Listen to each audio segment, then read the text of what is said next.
नमस्कार, मी शिर्डी इथून पत्रकार सतीश वैजापूरकर बोलतो आहे। टक्के टोन पे मध्ये आपलं स्वागत आहे। साईबाबांचा दरबार जगात प्रसिद्ध आहे। साईबाबांच्या दरबारात चमत्कार असतात की हे चमत्कार विलक्षण योगायोग असतात, हे ज्याचे त्याने ठरवायचं आहे। मी आता आपणास काही उदाहरणं सांगणार आहे, त्याची काही तर्कसंगती लागते का बघा। साई चरित्रामध्ये उल्लेख आहे बॅरिस्टर दादासाहेब खापर्डे, त्यांची खापर्डे डायरी प्रसिद्ध आहे। ती डायरी साई संस्थांमध्ये विकायला आहे। हे लोकमान्य टिळकांचे वकील होते, बाबांचे निस्सीम भक्त होते आणि वारंवार बाबांकडे मागणी करीत होते की मला पुण्याला जायचं आहे। काळ वेगळा होता, देशद्रोहाचा खटला लोकमान्य टिळकांवर दाखल झाला होता, नवी त्यांना सजा पण झाली होती। ती आजन्म कारावासाची सजा होती, जन्मठेपेची सजा होती। ते बॅरिस्टर दादासाहेब खापर्डे सांगत होते बाबांना, मला जाऊ द्या, मला जाऊ द्या। एक दिवशी बाबा म्हणाले, तुम्ही खुशाल जा, माझं ऐकत नाही ना, खुशाल जा। अशी नोंद आहे की इथून शिर्डीतून गेल्यानंतर ब्रिटिश सरकारने बॅरिस्टर दादासाहेब खापर्डेंना अटक केली। हा चमत्कार बाबांचा की योगायोग हे ज्याचे त्याने ठरवायचं। दरवेळी एक आला, वाघ आजारी पडलेला होता, बाबांकडे औषध पाण्यासाठी किंवा आशीर्वादासाठी घेऊन आले। वाघ साखळीने बांधलेला होता, दोराने बांधलेला होता। बाबांनी सांगितलं त्याला मोकळं सोडा। दरवेशी म्हणाला, बाबा आजारी असला तरी तो वाघ आहे, तरीही बाबांनी सांगितलं काही होणार नाही, तू त्याला सोडून दे। वाघाला मोकळं केल्यानंतर वाघ बाबांजवळ आलेला आहे, बाबांच्या मांडीवर त्याने प्राण सोडला, शाही चरित्रात उल्लेख आहे। मग आता हा चमत्कार की योगायोग हे ज्याचे त्याने ठरवायचं। नीता अंबानी, अलीकडचा काळ, नीता अंबानी साईबाबांच्या शिर्डीत आल्या, द्वारकामाईत जाऊन बसल्या। काळ असा होता, IPL सुरू होतं आणि अंबानींचा मुंबई इंडियन्स संघ हा सलग 4 मॅचेसमध्ये पराभूत झाला होता।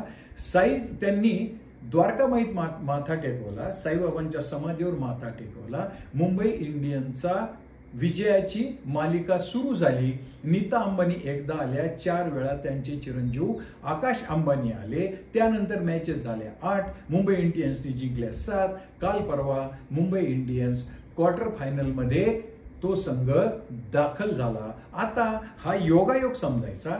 मुंबई इंडियन्स हा एक दर्जेदार संघ आहे म्हणून क्वार्टर फायनल मध्ये गेला, मग तो 4 मॅचेस सलग कसा हरला। आणि नीता अंबानी आल्यानंतर, नीता अंबानी साईचरणी नतमस्तक झाल्यानंतर, आकाश अंबानी 4 वेळा साईबाबांच्या चरणी नतमस्तक झाल्यानंतर मुंबई इंडियन्सची विजयाची परंपरा कशी सुरू झाली। हा चमत्कार बाबांचा चमत्कार की विलक्षण योगायोग हे तुम्ही ठरवा।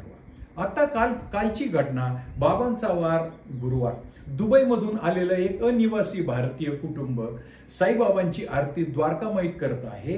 द्वारकामाईतली म्हणजे द्वारकामाईतून आरती संपल्यानंतर हे कुटुंब द्वारकामाईतून बाहेर पडलं। कुणीतरी खाली अंडरलाईन, कुणीतरी त्यातले जे सदग्रस्त होते, म्हणजे ते त्यांची मिसेस 2 मुलं द्वारकामाईमध्ये आरती करत होती। हे कुटुंब मूळचं चेन्नईचं, दुबईमध्ये रोजगारासाठी गेलं, तिथे स्थिरावलं होतं आणि त्यांच्या हातावर कुणीतरी खाली पुन्हा सांगतो अंडरलाईन पेरू दिला, प्रसाद म्हणून दिला। आता पेरू कडक होता, स्वाभाविकपणे त्यांना तो त्यांच्या सोबतची 2 मुलं आणि पत्नीला द्यायचा होता प्रसाद म्हणून, बाबांचा प्रसाद म्हणून। या कारणास्तव ते समोर उभ्या असलेल्या पेरूवाल्याकडे गेले, पेरू विक्रेत्याकडे गेले। त्यांनी चाकू काढला, ते त्यांना पेरू कापायचा होता। समोर त्यांना एक सदग्रस्त बसलेले दिसले आणि यांचे डोळे विस्फरले। ते मोठ्याने ओरडले, पेनुसेलम असं म्हटल्यानंतर पेनुसेलम जागेवरून उठला। काळसर रंगाचा, आजारी असलेला, मळके कपडे असलेला पेनुसेलम हा त्या सदग्रस्तांचा भाऊ 35 वर्षापूर्वी घरातून निघून गेला होता। तो घरच्यांच्या विरोधाला न जुमानता बॉम्बे सर्कसमध्ये गेला। बॉम्बे सर्कसमध्ये हत्तींचं पालन करणे, माहुताचं काम करणे, असं करत करत त्या सर्कशी बरोबर फिरत राहिला। ती सर्कस आली कोपरगावला, तिथून पुढे कुठे गेले माहित नाही, पण पेरुसेलम मात्र इथेच राहिला, पडेल ते काम करायला लागला। 60 वर्षाचा झाला, गात्र तगली, म्हातारा झाला, म्हणून द्वारकामाई जवळ जे मिळेल, जो कुणी काही देईल ते खात होता। आणि तब्बल 35 वर्षानंतर त्याचा धाकटा भाऊ जो की दुबईत सर्व्हिसला होता त्याच्या समोर उभा होता. शेजारी भाऊजाई, त्याची त्या लहान भावाची 2 मुलं. ओळख पटली.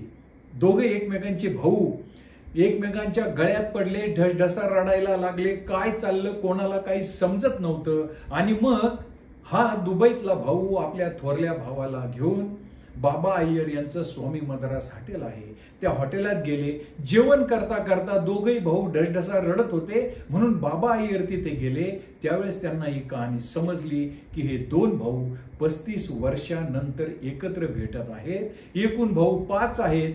4 भावांपासून 35 वर्षे दुरावलेला भाऊ आता त्या कुटुंबात परत जाणार आहेत. हे आनंद अश्रू आहेत म्हणून हे 2 भाऊ रडत आहेत.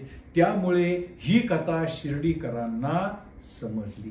मग आता हा विलक्षण योगायोग होता का? नेमका वार गुरुवार, द्वारकामाईच्या समोर कुणीतरी पेरूचा प्रसाद देतं. पेरूचा प्रसाद कापायचा म्हणून तो भाऊ पेरू विक्रेत्याकडे जातो. समोर त्याचा भाऊ दिसतो. 35 वर्षानंतर दुरावलेला भाऊ, एका अर्थाने राम आणि भरताची भेट होते. हे शिर्डीत साईबाबांच्या दरबारात होतं. मग हा साईबाबांचा चमत्कार की विलक्षण योगायोग हे तुम्हीच ठरवा. साईबाबांचा दरबार, चमत्कार आणि विलक्षण योगायोग या बाबत मी जे विश्लेषण केलं, जी मी तर्कसंगती लावली, ती जर आपणास आवडली असेल तर माझं टक्के टोनपे हे चॅनल सबस्क्राईब करा, लाईक करा, शेअर करा. जय हिंद, जय महाराष्ट्र.